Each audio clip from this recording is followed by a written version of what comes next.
Your Royal Highnesses, Excellencies, distinguished heads of state and government, Excellencies, dear partners and friends of the World Economic Forum, a very cordial welcome to the 2023 annual meeting. We are coming together under the motto, Cooperation in a Fragmented World. At the beginning of this year, we are confronted with unprecedented and multiple challenges. First, our global economy is undergoing deep transformation. The energy transition, the consequences of COVID, the reshaping of supply chains are all serving as catalytic forces for the economic transformation. And the hotspots of this geo-economic remodeling are high inflation, increasing interest rates, and growing national debt. This is particularly hurting low and middle-income groups. It is exacerbating societal fragmentation. Second, the geopolitical system is also undergoing deep systemic transformation. Internationally, we are moving to what some people would call a messy patchwork of powers. There are superpowers, emerging powers, middle powers, regional powers, rogue states, and also large corporate and social media powers, all competing increasingly for power and influence. As a result, the trend is again moving towards increased fragmentation and confrontation. Thirdly, our generation has reached a turning point, confronted by truly existential problems: climate change, exploitation of nature, nuclear possible incidents, or even wars, extreme poverty, and viruses. They all can lead to an extinction of large parts of our global population. And we have seen how much dealing with those risks, such as COVID or global warming, have again fragmented populations. And finally, the fourth industrial revolution offers us tremendous opportunities, but at the same time, technologies as computing, quantum computing, blockchain, genetics, and so on, they also could create deep societal fragmentation.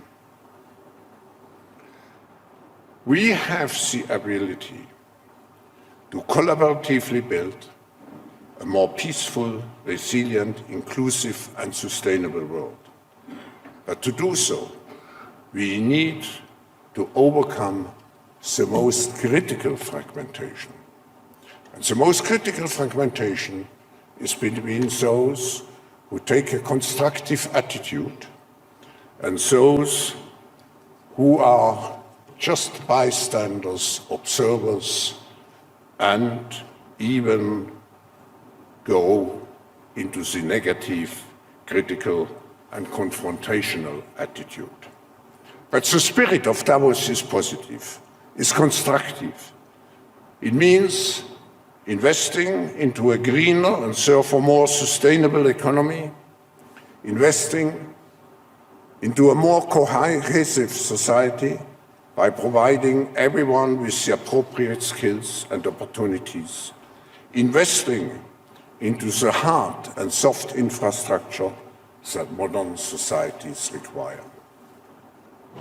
And here in Davos, it means, despite all those challenges, it means particularly investing in the spirit and the practice of solving problems through mutual respect and cooperation. We believe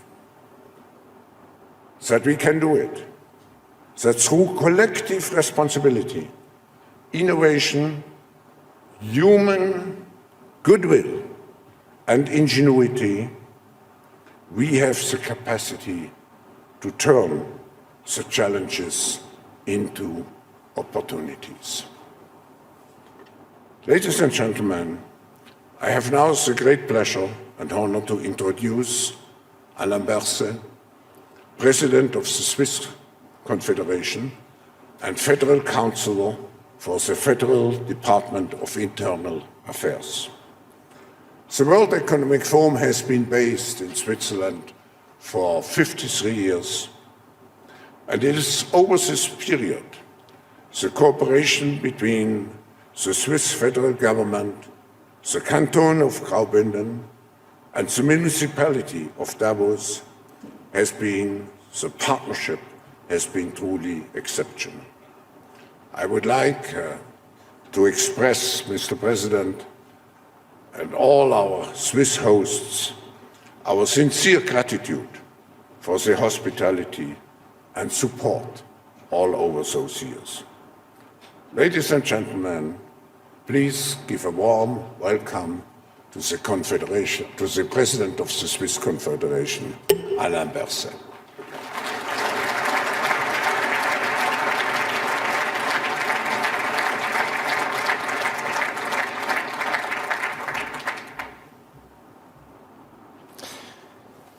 Excellencies, ladies and gentlemen, dear Professor Schwab, the post-war order is currently experiencing its greatest crisis. Russia's war of aggression on Ukraine constitutes a brutal attack on a peaceful country. But it is also a brutal attack on international law and multilateralism. The war is causing great suffering, and it is playing a decisive role on the global development of democracy. That is why the great solidarity shown by democratic countries with Ukraine is crucial.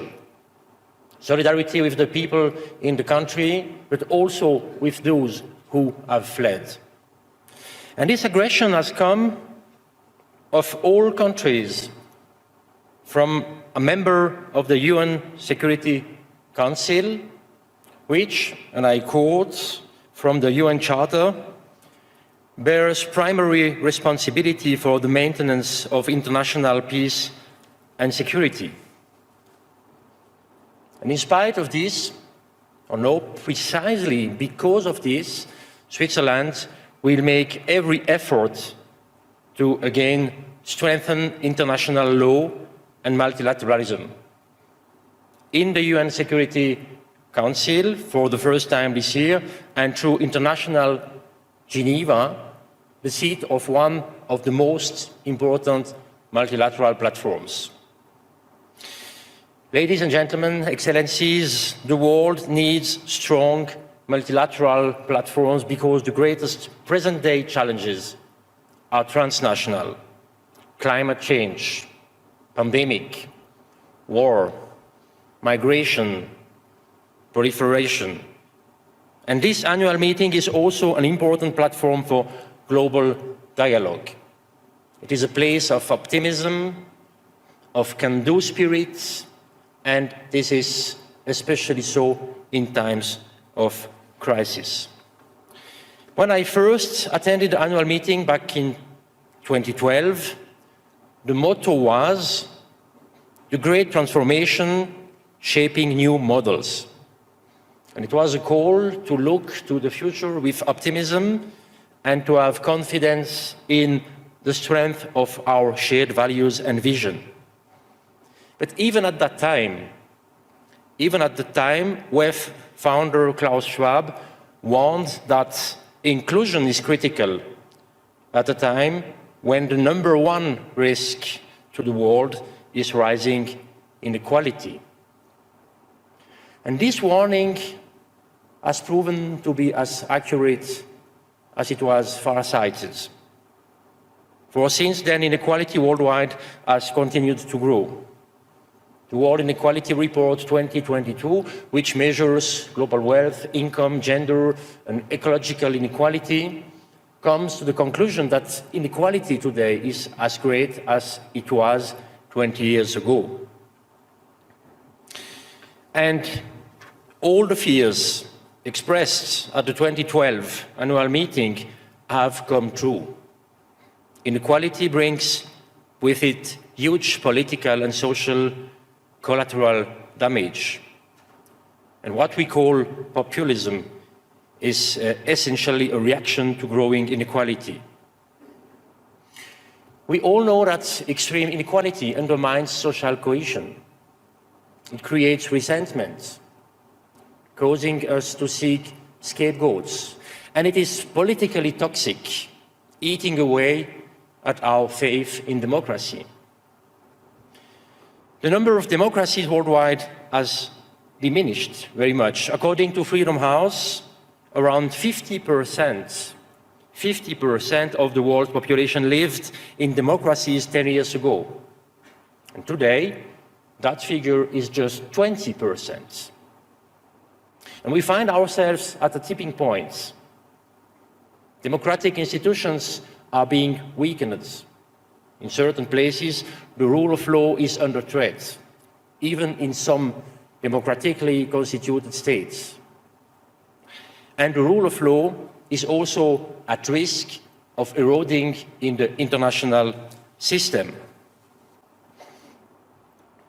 Business as usual is no longer an option. We must take steps to defend steadfastly the foundations that are a condition for civilized coexistence. Excellencies, ladies and gentlemen, we have given much thought, also here at the annual meeting, to efficiency and prosperity, but too little to social fairness. What applies in the domestic politics of most countries also applies in relations between states. And here too, inequality is growing at an alarming rate, and already fragile states are further weakened. First, by climate change and the pandemic, and then by the war in Ukraine. Around 350 million people in 82 countries are currently at acute risk of hunger, according to the UN World Food Programme. That's 200 million more than before the pandemic and the war in Ukraine. In large parts of Africa, the consequences are dramatic. Before the war, 90% of grain supplied to Eritrea and Somalia came from Russia and Ukraine. And the sharp rises in the price of fertilizer and oil have a huge impact on the continent's poorest countries, weakening them further still. The COVID pandemic also hit already fragile states hardest. Inequality increased significantly, and what is particularly difficult to accept is that prior to 2020, African countries were among the fastest growing in the world. Yes, Excellencies, ladies and gentlemen, many countries in Africa, just as many parts of the world, have been weakened by this terrible war and seen their ambition reduced. But that does not diminish the importance of these countries. It does, however, require a rethink. It needs an active global partnership, a partnership that recognizes the enormous potential of countries in Africa and strengthens human rights and democracy, a partnership that addresses humanitarian needs as well as supports economic opportunities and innovation.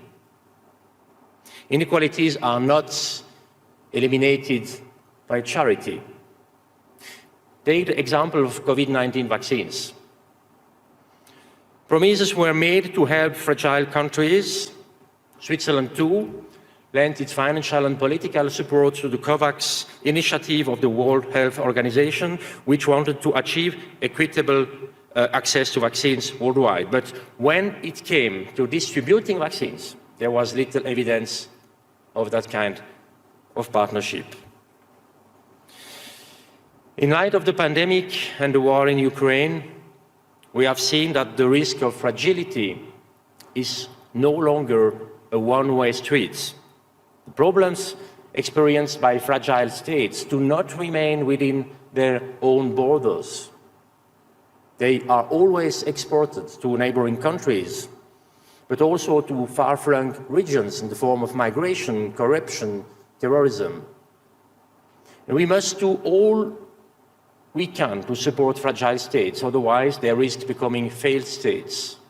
And that is why Switzerland will work systematically on behalf of the most vulnerable, in particular to protect the civilian population and improve food security. Ladies and gentlemen, excellencies, fragility poses a threat to all of us. That is true domestically, but it is also true internationally.